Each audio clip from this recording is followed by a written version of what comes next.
Hi friends, welcome back to my channel. ఈ రోజు మనం ఒక నెంబర్ అనాలజీ క్వశ్చన్ ని అబ్జర్వ్ చేద్దాం. క్వశ్చన్ చూసినామంటే మనం ఏం చేస్తామంటే 5 కు 10 కి రిలేషన్ ఏంటబ్బా అని ఆలోచించి 5 into 2 చేస్తాం. ఓకే, 10 వచ్చింది. ఓకే, నెక్స్ట్ 7 into 2 చేస్తే 14. కానీ 14 అనేది ఆప్షన్స్ లో ఎక్కడా లేదు. ఈ విధంగా చేస్తే ఆన్సర్ అనేది రాదు. దీన్ని ఏ విధంగా చేస్తే ఆన్సర్ వస్తుందో మనం ఇప్పుడు చెక్ చేద్దాం. ఇప్పుడు మనం ఏం చేద్దామంటే 5 ని క్యూబ్ చేద్దాం. అంటే ఎంత? 5 into 5 into 5 that is equal to ఎంతమ్మా? 125. ఇప్పుడు ఏదైతే నెంబర్ వచ్చిందో ఈ ఈచ్ నెంబర్ ని ఇంటూ చేద్దాం. 1 into 2 into 5 that is equal to ఎంత? 10.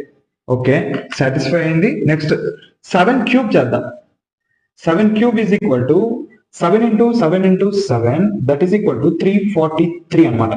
ఓకే, ఇప్పుడు ఈచ్ నెంబర్ ని ఇంటూ చేయాలి. 3 into 4 into 3 that is equal to 3 into 4 అంతా 12. 12 into 3 36. So answer is option D 36. మీకు కనుక ఈ వీడియో నచ్చినట్లయితే ఖచ్చితంగా లైక్ చేయండి, సబ్స్క్రైబ్ చేసుకోండి. అండ్ క్వశ్చన్ నెంబర్ 2 కు ఆన్సర్ ఏం వస్తుందో ఖచ్చితంగా కామెంట్ చేయండి.